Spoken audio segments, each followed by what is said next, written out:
Bonjour à tous, je suis Franck Marty, le secrétaire du Lions Club Tulle-Doyen. Et donc, dans le cadre du Salon du chocolat que nous organisons cette année, nous avons décidé de financer plusieurs associations, plusieurs actions, et notamment l'unité Alzheimer du Chandoux, pour laquelle nous souhaitons financer un chariot Schnolesen. Alors, ça paraît compliqué comme ça, mais je vais vous passer Madame Sellos, qui est coordinatrice à l'unité du Chandoux et qui va vous parler de ce projet. Merci. Bonjour. Donc ce chariot a été demandé pour la petite explication. Nous avons 2 étages sur le site du Chandoux, et nous accueillons 105 résidents. Dans ces 105 résidents, nous avons une unité Alzheimer de 12 personnes.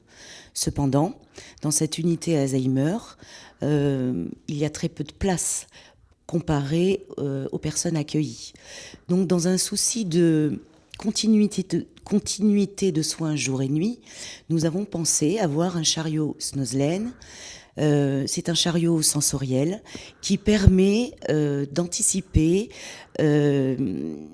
la gestion des comportements difficiles et qui permet aux soignants d'avoir un outil lorsque des personnes qui ne sont pas dans des unités sécurisées précisément, mais dans un service normal, on puisse sortir ce chariot et aller auprès d'elles pour les apaiser et pour leur permettre d'utiliser tout ce qui est sensoriel, parce qu'on sait que les personnes qui sont atteintes de maladie d'Alzheimer ou de maladies apparentées sont très sensibles au niveau du sensoriel, et ce chariot donc présente des odeurs, peut projeter des lumières qui sont apaisantes, des fibres optiques avec des couleurs très pastel, très tendres, des chiffons à toucher qui peuvent rappeler, qui peuvent faire l'émergence des souvenirs.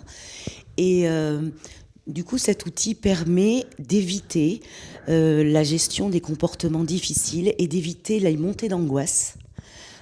Donc il est apaisant pour la personne qui est pas bien, et c'est un outil pour le soignant qui parfois est démuni lorsque ces comportements arrivent. Voilà. D'autre part, ce qui était important aussi pour nous dans ce chariot, c'était de pouvoir apporter une solution non médicamenteuse par ce chariot, et une continuité de soins jour et nuit. C'est-à-dire que les personnes, le jour, peuvent avoir des comportements d'agitation pathologique, ce qu'on appelle, mais la nuit aussi. On sait que les angoisses de nuit chez les personnes qui ont des troubles cognitifs arrivent vers 17h, 18h à la tombée de la nuit. Et parfois, les soignants sont un petit peu démunis. Et sur le retour qu'on a pu avoir des personnes qui avaient utilisé ce chariot Snozelen, il y avait vraiment une nette progression par rapport justement à ces déambulations, et ce qui permettait du coup de rassurer, d'éviter les angoisses qui montent et de donner une solution, un outil aux soignants.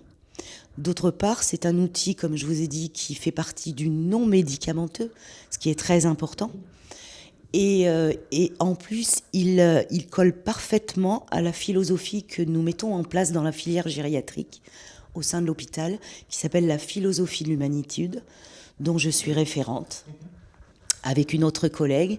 Cette philosophie permet de ne pas prendre en charge, mais de prendre en soin. C'est toute la différence pour un soignant. On ne prend pas une personne en charge, on la prend en soin, ce qui veut dire qu'inconsciemment, c'est déjà différent.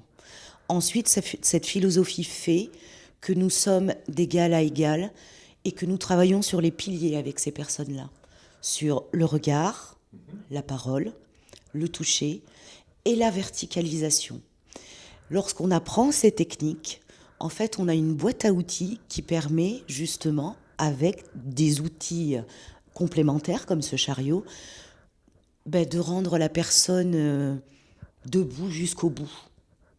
Et puis de prendre la personne dans sa singularité, avec son histoire de vie, avec ses déficits, ses altérations, parce qu'on sait que c'est une maladie qui est compliquée. Donc c'est vrai que c'était important pour nous de pouvoir apporter aux soignants un outil, mais de pouvoir apaiser les gens qu'on accueille. D'accord. Ok. Eh bien, écoutez, merci beaucoup, Madame Sellos, pour toutes ces explications.